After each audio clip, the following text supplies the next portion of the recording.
Hello and welcome to Radical Engagements here at Barnblog. And today we're discussing Beyond Bonapartism, Breaking Statephobic Thought Taboos by Benjamin M. Studebaker, suggested to me by one of the people in my Discord. For those of you who know, both Discord members and Patreon members can suggest articles for me to do. So we'll get straight into it. I am going to do a fair number of these in the future, so that'll be interesting.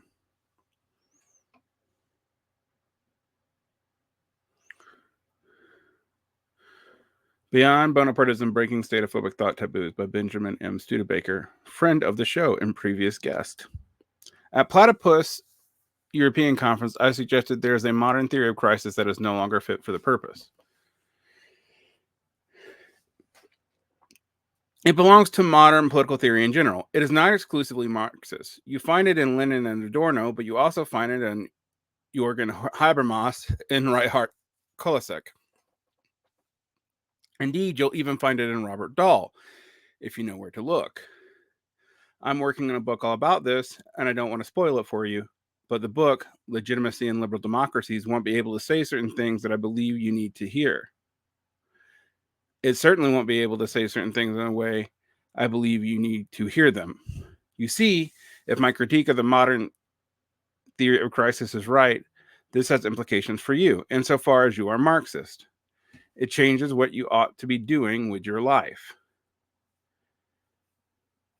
Academic books can no longer be written principally for Marxists because there aren't enough of you around anymore to buy them. Asterisk. I don't know that that's true. If anything, academic books about Marxism seem to be a burgeoning industry, but we'll see how long that lasts.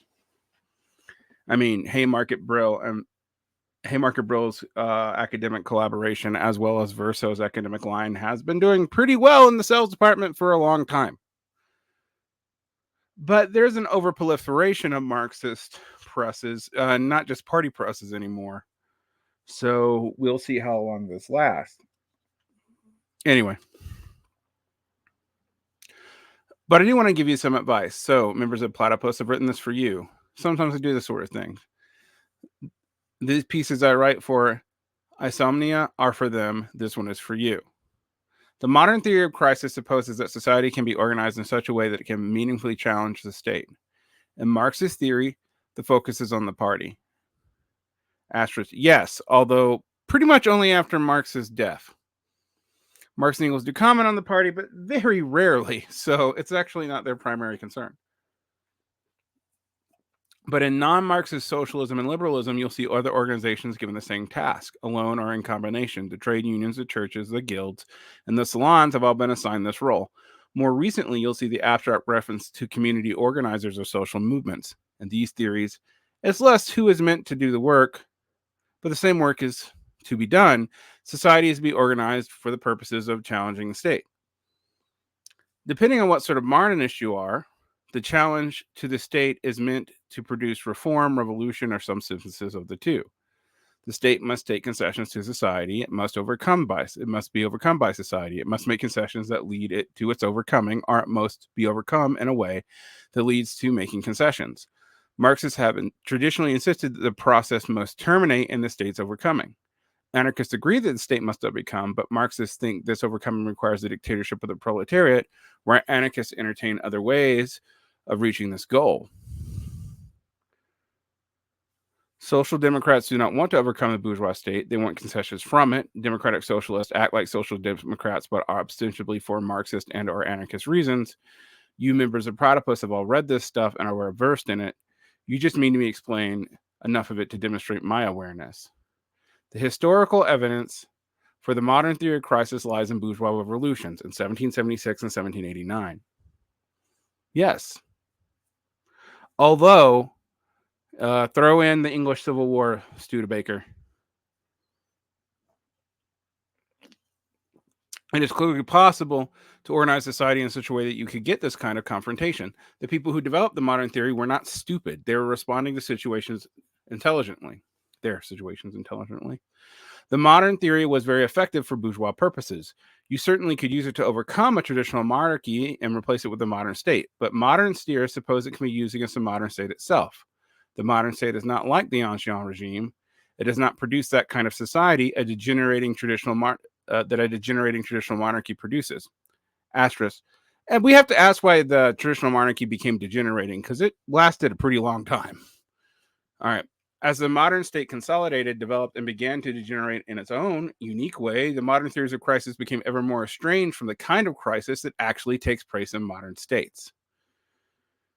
Ooh, that's a provocative thesis, Ben.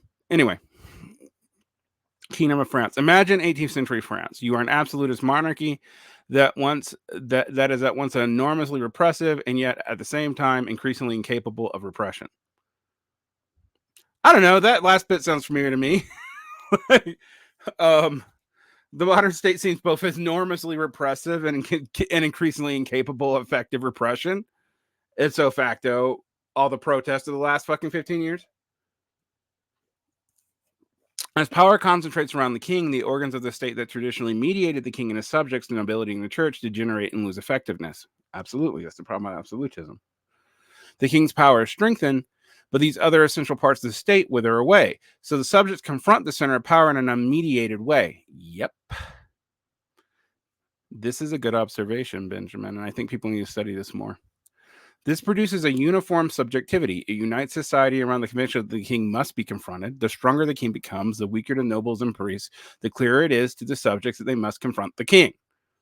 At the start of Lord of the Rings, 1954, when the hobbits are in the Shire, and they look to the direction of Mordor, what do they see? They see forest, village, realms of elves, men, and dwarves. These are the sorts of beautiful things between them and Mordor.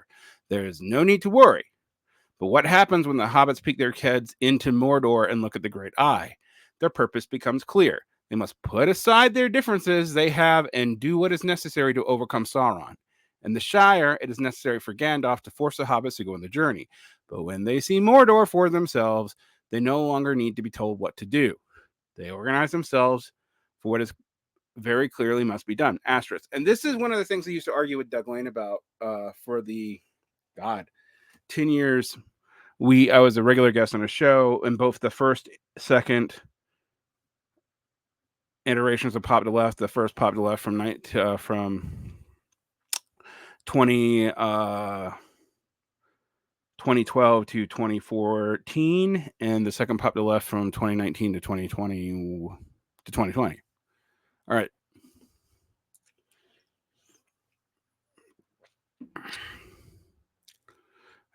We would argue about, like, Doug would literally think if we came up with the right theory to see the mechanisms of capital clearly and the exploitation clearly, then the revolution would basically play itself out. I used to call this Marxio-Gnosticism as a way to goad him, but I still kind of see the point. It was about a material view, but the material view automatically produced the answer once you saw it clearly. But it doesn't do that. Maybe there's no way to see it that clearly. Moderns think the state presides over free society in that they might possibly organize for revolution or reform. But the kind of society that can actually be organized for revolution is not a free society. It is a society that is unfree and conscious of its unfreedom. A degenerating monarchy is much better at producing this kind of society. It is, quite frankly, the one thing that degenerating monarchies do very well. You got to agree with that. Modern states outcompete traditional monarchies by finding new ways of mediating between the state and the subject. These new forms of mediation reinstate the confusion that prevailed in the heyday of the traditional monarchies. When most people picture the state, they do not see a king alone atop of a foreboding Tower of Doom. Although they try to, this is why I'm talking, they try to make that possible by focusing on the modern state as the executive, which it is not. The executive is but a part. In the administrative state, the most hidden part of it is the most powerful. This is something conservatives are actually somewhat right about. They see the democratic procedures and the multi-layer bureaucracy that they instantiate. They see civil society organizations themselves. Some try to participate in unions and political parties, thinking that they allow them to organize against the state, but they discover too late that these organizations are themselves now playing a mediating role that the nobles and priests used to play. Asterisk. This is an ultra-left point that was actually pretty correct. It is not that we would abandon former labor unions. I'm not one of those people who's calling out for that. But you have to be clear that union bureaucracy is part of the state apparatus in an indirect way. That's why they're always making endorsements. I mean, like, come on.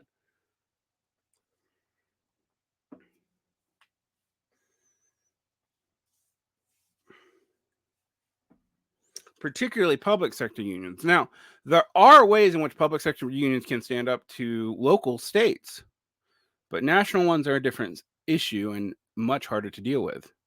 And the tension between the local and the national is where a lot of union shenanigans get caught up and broken.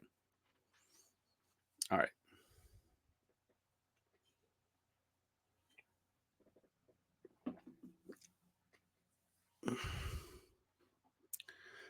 The very places to which one went to make revolution are now where the confusion has reached its highest level of intensity. Absolutely.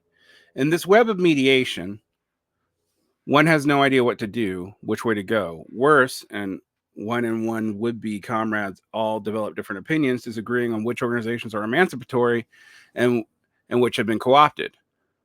When they do join the same organization, they can't agree on what it should do. Asterisk, this is why all programs tend to split parties, are pre-party groups like the DSA. What tactics it should adopt. Whenever one tries to confront a particular capitalist politician, the politician tells them that they, the politician, are not the true face of the state. The princess is in some other castle. In truth, under the modern state, there is no longer a single princess, no great eye. So if one could unite to confront the state, one would only succeed in confronting some part of it. When the state cannot be summed up in La state c'est moi, attempts to confront the state serve to strengthen the part of the state, like one part of the state against another, because these different parts of the state are in odds with each other and in competition with each other. This is why so many anti-elite politics actually end up just being counter-elite politics. They just end up positing another elite, often an ineffective one. Seemingly radical movements facilitate the state's consolidation. See all the Maoists who became Democrats. Savvy political actors use these movements to advance their own careers, while most people are increasingly confused and frustrated. This has very clearly happened in traditional monarchies back in the day. It was not, is there not enough food in the village? Well, whose fault is that? Is it the king's fault? Maybe, but maybe it's the fault of the church, or perhaps the fault of a regional duke or the local count. Maybe it's the bishop's fault, or maybe the fault lies with the parish priest. The human brain cannot make sense of all of this. Fuck it. Let's blame the black rat over there. Looks upsetting. Maybe it's evil. And do you think that is not why there are so many conspiracy theories today? Because the structures of the state seem to operate so independently that it looks like there's an evil intelligence behind it all. Oh, and of course he makes reference to the devils. Got to bring up one of my favorite movies, Studebaker. All right. There's a film called The Devils, 1971, in which Cardinal Richelieu is looking to increase the power of the monarchy. To do this, he wants to pull down the walls of the French cities so they cannot rebel effectively. In Loudun, there's a priest who refuses to go along with this. This priest is popular and friendly with the king. So the cardinal contrives to destroy this priest by having a group of nuns accuse him of bewitching them. The legal process degenerates into an absurd trial in which experts make pseudoscientific arguments. Eventually, the priest is executed and the walls are pulled down.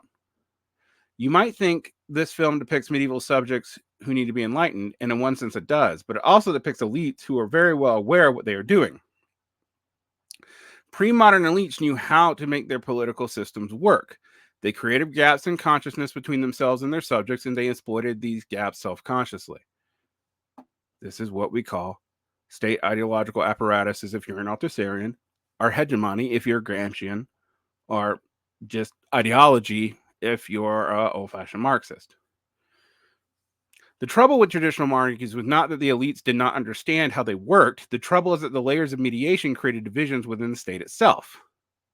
Yep. And that was actually kind of a good thing. Mediation is necessary to keep the subjects confused about what is going on, but it also creates conflicts in the state. Asterisk. It overcomplicates the situation. Too simple of a system makes the enemy too clear. Too complicated of a system, people fight themselves. If you don't see that, why is negative partisanship so popular today? But it also creates conflict within the state, between the church and the monarchy, between the nobility and the church, between the monarchy and the nobility. And remember, all these, in some of these societies, these groups had completely different legal systems. Just keep that in your head. These conflicts are highly functional when you try to keep the peasants confused, so they lead to civil conflict. Internal divisions can be exploited by rival states. Foreign states can choose sides within these divisions. They use the moments of internal weakness to invade. Concentrating power around the monarchy reduces civil conflict, yes, it does, and increases the competitiveness of the state. By centralizing, France became more stable and more able to brush off its rivals, yes. And I think Studebaker is hitting on one of my critiques of the way a lot of Marxists think about centralization. Because it seems in the beginning that centralization is only a benefit, but it actually makes the system more brittle and more easily attackable. It could adjunct the English, it could invade Italy, it could even dream of uniting with Spain. But this came at a cost to the French state's capacity to legitimate itself internally. The French ate itself internally so as to overcome its external foes. In the course of overcoming other states, the French state lost control of French society.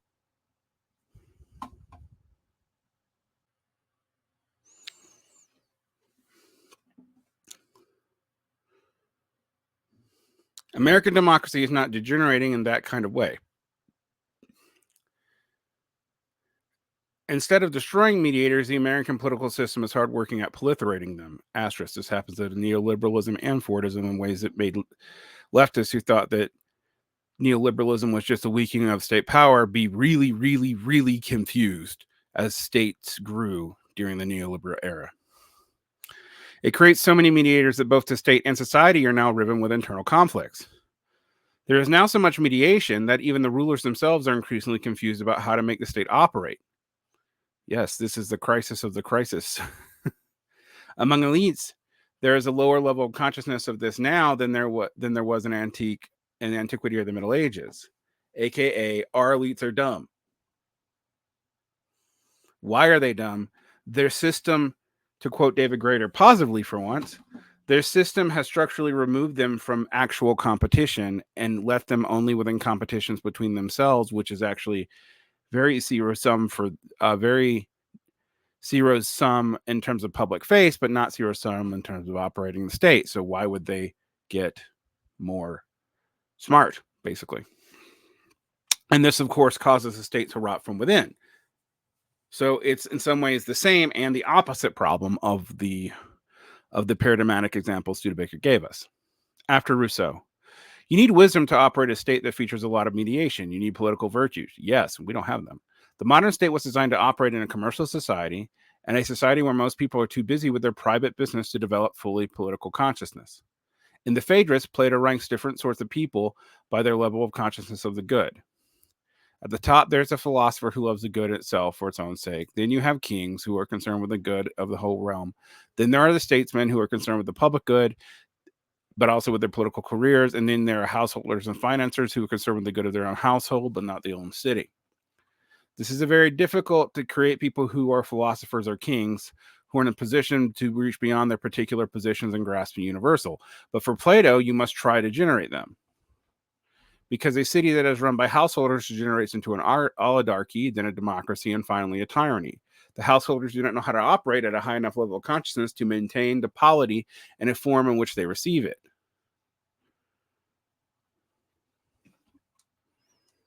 And remember, for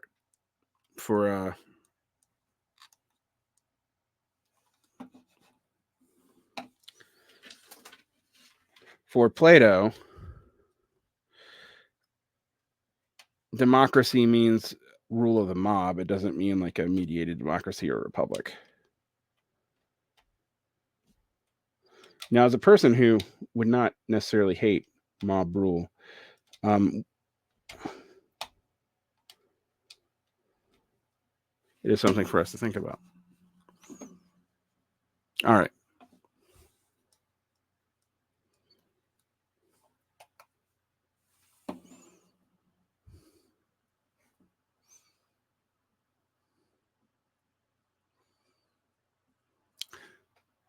It is very difficult to create people who can be philosophers or kings who are in a position to reach beyond their particular position and grasp universal. But for Plato, you must try to generate them because a city run by householders generates into an hierarchy. All right, read that.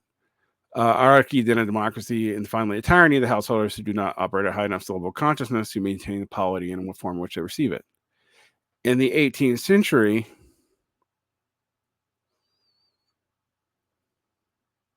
when the French state was centralizing, you do not need to be a philosopher or a king to grasp the situation. You could be a hobbit. It becomes possible to imagine a form of polity in which society of householders manages itself without much need for special bodies of armed men. Some of these images were pastoral and agrarian, like Rousseau's. Others were more overtly commercial and maritime, like those of Adam Smith. But by the time of Benjamin Constant, it was already beginning to be clear that if there was a moment when this was possible, that moment had passed. It was for this reason that Constant argues that the modern state will operate by reducing the need for citizens to be politically involved. Yep, that's why you only care about politics in the form of voting. It's literally the least you can do as a political actor. The least. Absolutely the least. It will not produce a more fully conscious subject, but new forms of mediation that make this lack of consciousness functional. It will bestow the highest level of consciousness it can produce with the name of freedom, but this will be the freedom of the bourgeois householder. Tocqueville celebrates the success of this in the United States. Somehow, the Americans found a way to replace nobility in the church with a new form of mediation. This was what is exciting about American democracy for a 19th century French liberal aristocrat, who is now concerned not just with overcoming kings, but with generating a new kind of French state that can yield stability and order. Tocqueville nonetheless worried eventually that the Americans would destroy their own mediating structures, that the federal state would become like the French kings, and that history would repeat itself. Conservative Americans love Tocqueville's Democracy in America in large part because they love these warnings. But their fear that the United States will become an ancien regime is misplaced. For while the federal government in the United States has grown stronger over the years, it has also generated more forms of mediation. It has privatized mediation, relying on corporations like Disney and Tesla to keep citizens dreaming about alternative worlds and exciting futures, and asterisk also censoring them. So now that corporations don't just provide the distracting dreams, they also provide the ability to police areas that used to be beyond the state's policing because of the rules of the state itself, see the Constitution, by outsourcing it to private actors. And the private actors compete with elements of the state, but also are subordinate on it, and they're literally fiscally subordinate on it today. If one thing I'm going to see if he does anything with economics here, this is one part of Studebaker that I find needs to be a little bit fleshed out. This has created a federal state that is more powerful but more divided against itself than any other state in human history. Yeah, with the exception of the fact that pretty much leaves the military running everything, Benjamin, but I more or less still agree. Its enormous theoretical capacities are constantly thwarted by the reality of its internal divisions. Yes. These capacities appear again and again to new generations of Americans as something they might somehow find a way to wield, but each generation is caught up in a web of mediation. Hence, as I said before, it feels like you have a very active left and a very active right, yet somehow not affecting the institutions of American life as those institutions decay because they're fighting each other. And we're spinning our wheels trying to figure out how to capture them, but we can only ever capture one tiny part of it and get recuperated in the decaying mass at the center of the orbit.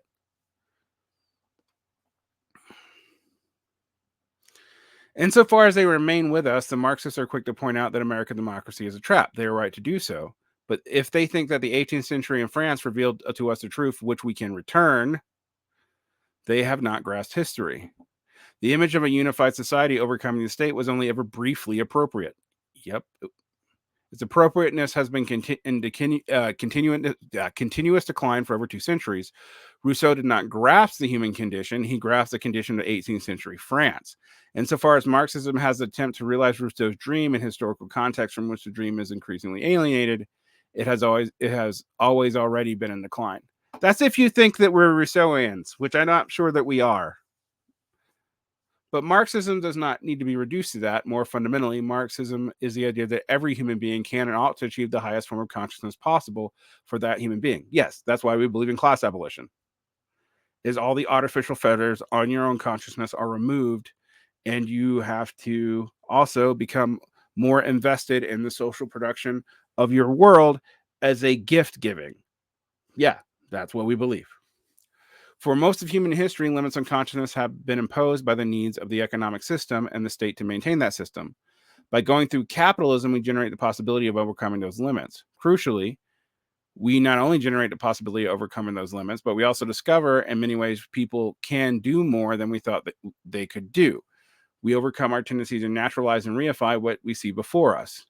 We even realize that what we thought was the highest form of consciousness, the highest form of freedom, was itself a misappropriation or misapprehension of what could be done. Own Bonapartism. Too many Marxists have argued insofar that we have capitalism, that we are in the same situation as those who lived under capitalism before us. We need to pay more attention to the kind of state we have, to the possibilities the state opens and those it forecloses. The modern bourgeois nation state is a problem in its own right. Marxists have often pointed out to the form of the state currently blocks things other peoples try to do, but they are reluctant to heed the advice themselves. This is largely because of the thought taboo created by the role of the concept of Bonapartism historically played in Marxist thought. Can see where Studebaker's going. If you think the society is meant to be overcome the state, then the state is meant to wither away. The state can only be preserved if a revolution has been incomplete. In this conceptual sense, a person might argue that the state remains necessary, has made an objective concession to the right. They have argued, at least, for a retreat. In the 20th century, the scale of revolutionary tasks becomes enormous. The party organized society, but the modern state consolidated even faster. It proliferated mediators, even in the Soviet Union, especially in the Soviet Union, and these mediators subverted social organizations and turned them against themselves and one another, aka the problem of bureaucracy and apparatchiks. It was the presence of these mediators that introduced Althusser to speak of the ideological state apparatuses, but in thinking the state as unitary and implacable, he failed to grasp the internal divisions that were already beginning to be born within it. Yes, although I think late Althusser may have been moving away from that in the philosophy of the encounter writings when he was kind of losing his mind, but nonetheless, I think he actually did see problems there. But that was always my problem with Althusser. I agree with some of his revisions to Marx sometimes. The issue that you have is he actually treats the state and capital as more absolute and more unified than they actually are. People who have worked with Althusser beyond that have had to correct him. All right. This is not to say that Bonapartism... Oh, excuse me. I skipped the whole thing. But thinking in the state as unitary and implacable, he failed to grasp the internal divisions that were already being born in it. This is not to say that Bonapartism is entirely an outmoded concept. There are many kinds of states that restrain consciousness.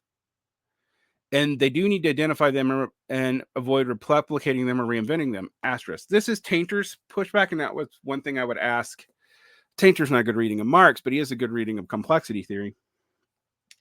And Tainter basically argues that Caesarism or dictatorships become very attractive as an artificial way to seemingly simplify civil society by entrusting society into one man, but it usually actually accelerates the decline later on.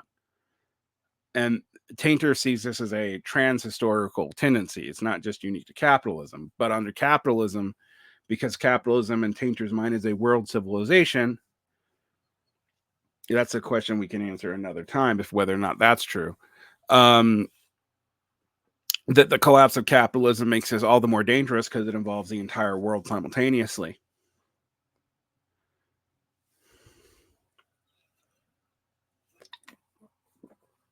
All right. But today, states operate in an orthodox Bonapartist way by putting generals in between the workers and the capitalists. Instead, they operate by proliferating confusing forms of mediation. This is why the Trumpists want to fight the deep state, is that's the mediation that's confusing them. The critical difference between the total states and the Bonapartist state is that the latter rest on a contingent class compromise that is highly visible and, given the alternatives, relatively easy to grasp. Fully fledged modern states operate in a confused way, in a way that befuddles even their operators. The lack of consciousness can be used to turn modern states against itself, rather than try in vain to unite society or the real modern states' hypothetical capacities ourselves. We can exacerbate the impasse to the point of implosion. This reads kind of like a kind of accelerationism, but we'll get there. While we cannot unite society for confrontation with the state, we can create perches and detritus of the modern society. From these perches, we can study the state, grasp the dynamics of malaise, formulate alternative political forms, and find a way to use malaise to move forward alternative forms. These alternative forms must unlock consciousness. Ideally, they could create conditions under which the working class can be reawakened, but they may not involve going straight to the end all in one go. I mean, already Marxists kind of argue that you can't go straight to the end all in one go, which is why we're not anarchists. I mean, a lot of Marxists aren't anarchists. I mean, they don't even have the goal of withering the state away anymore, but historically, that was why we weren't anarchists. All right.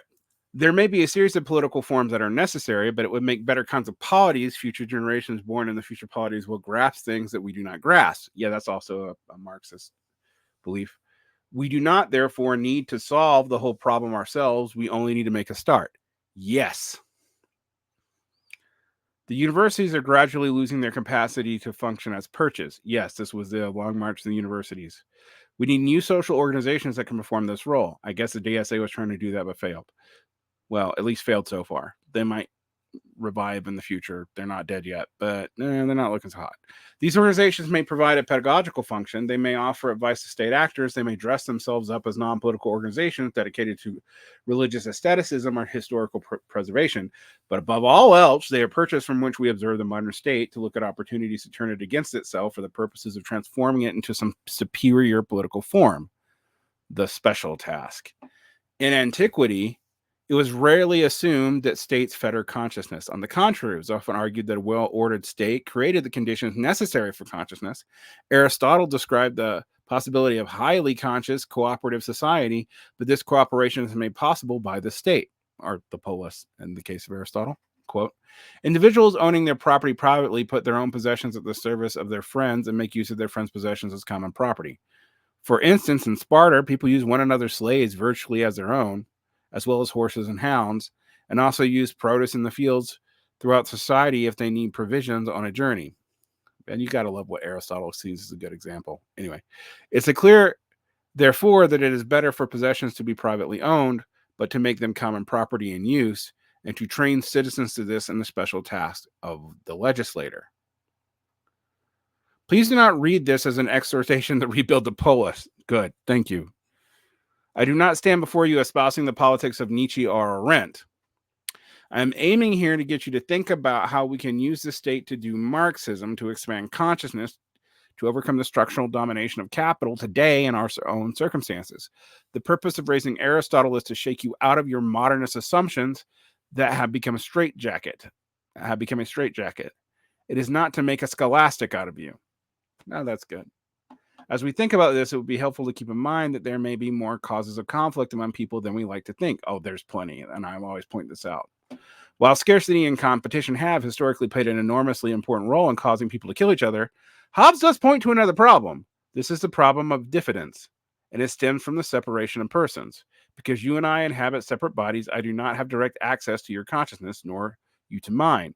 To communicate with you, I must use words, like the ones I'm using here. This is what we call symbolic mediation, aka semiotics, aka language. That's Martin talking. There are several ways we can make a mess of this together. One, I can lie to you. I can deliberately misrepresent what is on my mind. Two, I can be inarticulate. I can try to earnestly express myself but fail to get my point across. And three, you can understand me, but you can be uncharitable and mischaracterize my position. Of course, we can do two or even all three of these things at the same time. In fact, doing all three of these is not the exception, it's the rule. Words are mediators. They are ways of lying to create an illusion. That gap in the material reality can be bridged. Asterisk, yes. This is my theory that words make us social, and that sociability is part of how we survive. But we were already willing to raise each other's kids before we probably had strong language forms. We used it to be able to raise each other's kids by lying. That's my theory anyway. There's no way to prove it, but that's definitely the way I think I believe dogs have trouble lying because they rely on body language.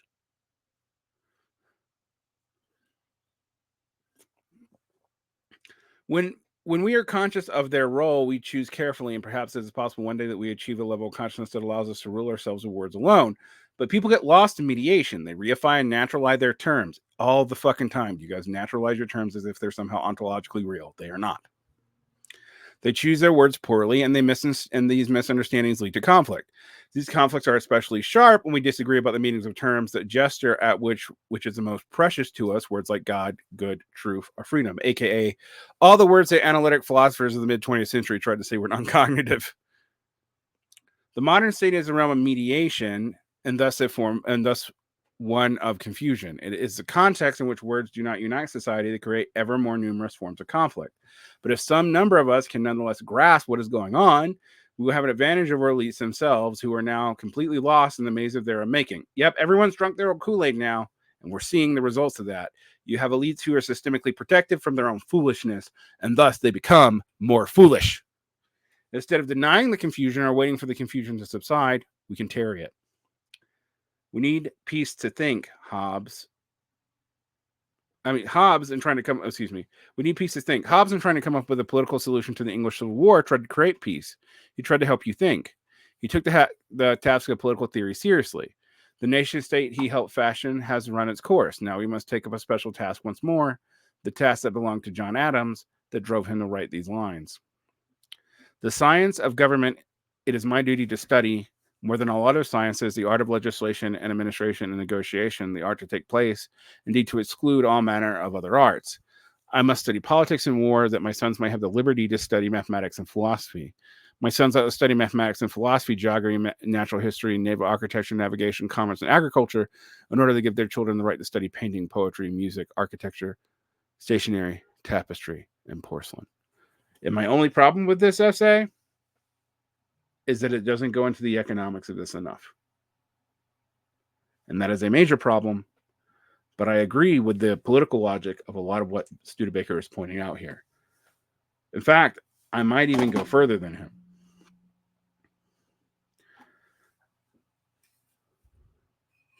Constituent mediation is actually the norm, because overly centralized systems become brittle. They're easily taken over, and then it creates new fractures for new polycentric institutions and forms of mediation to take off in the interim.